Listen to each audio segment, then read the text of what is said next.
নমস্কার বন্ধুরা, job in YouTube channel তোমাদের সকলকে স্বাগতম। তো বন্ধুরা, আজকের এই ভিডিওটিতে আমি আর্মি মেস রিক্রুটমেন্ট 2024 সম্বন্ধে তোমাদের সঙ্গে আলোচনা করব।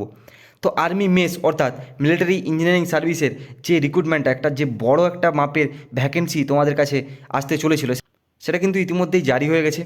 তো সেই ভ্যাকেন্সিতে কটা পোস্ট থাকবে, ঠিক আছে, তোমাদের এজ কত চাওয়া হচ্ছে, কোয়ালিফিকেশান কত চাওয়া হচ্ছে, পুরোটাই আজকে এই ভিডিওটিতে আমি বিস্তৃত আলোচনা করব। তো তোমরা যারা যারা আমার চ্যানেলে নতুন আছো, অবশ্যই আমার চ্যানেলটি সাবস্ক্রাইব করে নাও এবং আমাদের পরিবারের সদস্য হয়ে যাও। তো দেখে নাও, এখানে তোমাদের যে আর্মি মেস রিক্রুটমেন্ট 2024, এটা কিন্তু এখানে পোস্ট একটা হিউজ মাপের কিন্তু একটা ভ্যাকেন্সি থাকবে। সেখানে কিন্তু 41,822টা তোমরা কিন্তু ভ্যাকেন্সি দেখতে পেয়ে যাবে, ঠিক আছে। এবং তোমাদের যে পোস্টে নিয়োগ করানো হবে সেই পোস্টগুলো তোমরা দেখে নাও। যেখানে তোমাদের মেটস দিয়ে কিন্তু 27,920টা তোমাদের ভ্যাকেন্সি থাকছে, ঠিক আছে। এবং সেটার এজটা যেটা চাওয়া হবে সেটা কিন্তু 18 থেকে 27 বছর বয়স অবধি, ঠিক আছে, মেটসের জন্য। তারপর এমটিএসের জন্য কিন্তু 11,316টা কিন্তু ভ্যাকেন্সি থাকছে এবং যে এজটা চাওয়া হচ্ছে সেটা কিন্তু 18 থেকে 25। তারপর হচ্ছে স্টোর কিপারের জন্য কিন্তু 1126টা কিন্তু ভ্যাকেন্সি থাকবে এবং যে এজটা চাওয়া হচ্ছে সেটা কিন্তু 18 থেকে 27।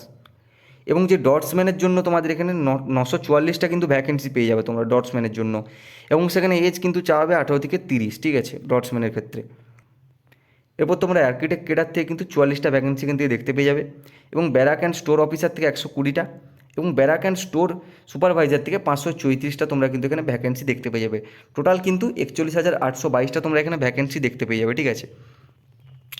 তো এগুলো কিন্তু সবগুলোই পুরো একটা গ্রুপ সি বেসিস কিন্তু একটা ভ্যাকেন্সি, ঠিক আছে। এই যে পুরো যে যতগুলো পোস্ট এখানে দেখতে পাচ্ছ তোমরা, সবগুলো কিন্তু গ্রুপ সি লেভেলের, ঠিক আছে। তারপর দেখে নাও যে তোমাদের এডুকেশন কোয়ালিফিকেশনটা কী কী চাওয়া হয়েছে। তো তোমরা যারা 10th পাস আছো তারাও কিন্তু এখানে অ্যাপ্লাই করতে পারবে, তাদের জন্য কিন্তু আলাদা পোস্ট রয়েছে। তোমরা যারা 10th পাস এবং সঙ্গে আইটিআই তোমাদের রয়েছে, তারাও কিন্তু এখানে বিভিন্ন কিন্তু তাদের জন্য পোস্ট রয়েছে, তারাও কিন্তু এখানে আবেদন করতে পারবে। তোমরা যারা 12 পাস রয়েছে এবং সঙ্গে একটা টাইপিং টেস্টের ডিগ্রি রয়েছে, তারাও কিন্তু এখানে বিভিন্ন তাদের আলাদা আলাদা পোস্ট রয়েছে, সেখানে কিন্তু তোমরা আবেদন করতে পারবে। এবং তোমরা যারা এখানে 3 বছর ডিপ্লোমা করে রেখেছো, তাদের জন্য কিন্তু এখানে ভিন্ন ভিন্ন পোস্ট রয়েছে, তোমরা কিন্তু সেখানে আবেদন করতে পারবে। তো এই গেলো তোমাদের এডুকেশন কোয়ালিফিকেশন।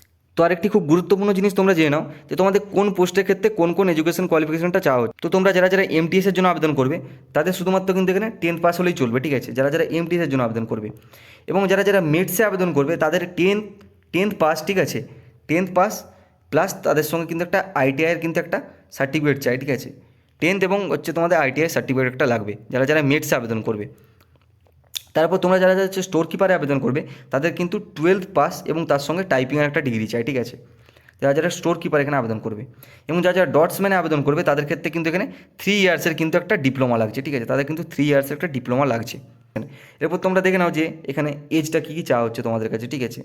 তো তোমাদের এজটা কিন্তু 18 থেকে 25 বছর বয়স অবধি কিন্তু এজ ধার্য করা হয়েছে, ঠিক আছে, অর্থাৎ 18 থেকে 25 বছর বয়স অবধি তোমরা এখানে এই প্রত্যেকটা যে পোস্ট রয়েছে সেখানে কিন্তু তোমরা আবেদন করতে পারবে। তো যে আবেদন প্রক্রিয়া অর্থাৎ সিলেকশন প্রসেস যেটা আছে, সেখানে কিন্তু ফার্স্ট তোমাদের হয়ে যাবে একটা রিটেন এক্সাম, ঠিক আছে। রিটেন এক্সামটা তোমাদের যে সিলেবাসটা থাকবে সেই সিলেবাসটা তোমরা এক নজরে দেখে নাও।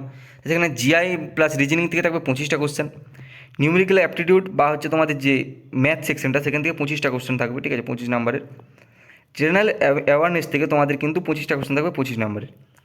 এবং জেনারেল ইংলিশ থেকে কিন্তু তোমাদের 25টা কোশ্চেন থাকবে 25 নাম্বারে। টোটাল কিন্তু 100 নাম্বারে এখানে তোমাদের পরীক্ষা হয়ে যাবে এবং ডিউরেশন অর্থাৎ টাইম তোমাদের থাকবে 120 মিনিট, ঠিক আছে। নেগেটিভ মার্কিং কিন্তু তোমরা এখানে কোনো রকম দেখতে পাচ্ছ না। তো এই গেলো তোমাদের হচ্ছে সিলেবাসটা, এক্সাম সিলেবাস। তো এই যে এক্সামে ক্লিয়ার হয়ে যাওয়ার পর, ঠিক আছে, তোমাদের হবে কিন্তু ডকুমেন্টস ভেরিফিকেশান, ঠিক আছে। তো ডকুমেন্টস ভেরিফিকেশনের পর তোমাদের কিন্তু এখানে হবে মেডিকেল, ঠিক আছে। এবং মেডিকেলের পর তোমাদের যে লাস্ট প্রসেস সিলেকশনে, সেটা কিন্তু ইন্টারভিউ। অর্থাৎ ইন্টারভিউ থেকে কিন্তু তোমাদের একটা নাম্বার কিন্তু একটা অ্যাড হবে, ঠিক আছে। টোটালটা থেকে কিন্তু তোমরা একটা যে মেরিটটা তোমাদের কিন্তু এই টোটাল প্রসেসটা থেকে কিন্তু তোমাদের মেরিটটা উঠবে, ঠিক আছে। তো ফার্স্ট তোমাদের দেখতে পাচ্ছ যে রিটেন এক্সাম, তারপর ডকুমেন্টস ভেরিফিকেশান, মেডিকেল এবং ইন্টারভিউ, ঠিক আছে। এটা হচ্ছে পুরোটা সিলেকশন প্রসেসটা। তো এরপর দেখে নাও যে অ্যাপ্লাই ফিটা তোমাদের কেমন চাওয়া হচ্ছে। তো তোমরা যারা জেনারেল আছো, জেনারেলের কাছ থেকে কিন্তু 100 টাকা এখানে ধার্য করা হয়েছে। এবং যারা আদার রিজার্ভ কাস্ট রয়েছে, তাদের কাছ থেকে কিন্তু কোনো রকম টাকা এখানে নেওয়া হচ্ছে না অ্যাপ্লাইয়ের জন্য, ঠিক আছে। শুধুমাত্র যারা জেনারেল রয়েছে তাদের কাছ থেকে কিন্তু এখানে 100 টাকা ধার্য করা হয়েছে। তো বন্ধুরা, আজকের ভিডিওটা ছিল এই পর্যন্তই। আশা করছি পুরো ব্যাপারটা তোমরা কিন্তু এখানে খুব সহজেই কিন্তু বুঝতে পেরে গেছো। তো তাও যদি কিছু বুঝতে সমস্যা থাকে, অবশ্যই তোমরা কিন্তু কমেন্টে আমাকে জানাতে পারো। বন্ধুরা, ভিডিওটি যদি ভালো লেগে থাকে অবশ্যই একটি লাইক করে দিও এবং আমার চ্যানেলে নতুন হয়ে থাকলে অবশ্যই চ্যানেলটি সাবস্ক্রাইব করে নিও। তো চলো বন্ধুরা, দেখা হচ্ছে আবার কোনো নতুন ভিডিওতে নতুন কোনো আপডেটের সঙ্গে। রাধে রাধে।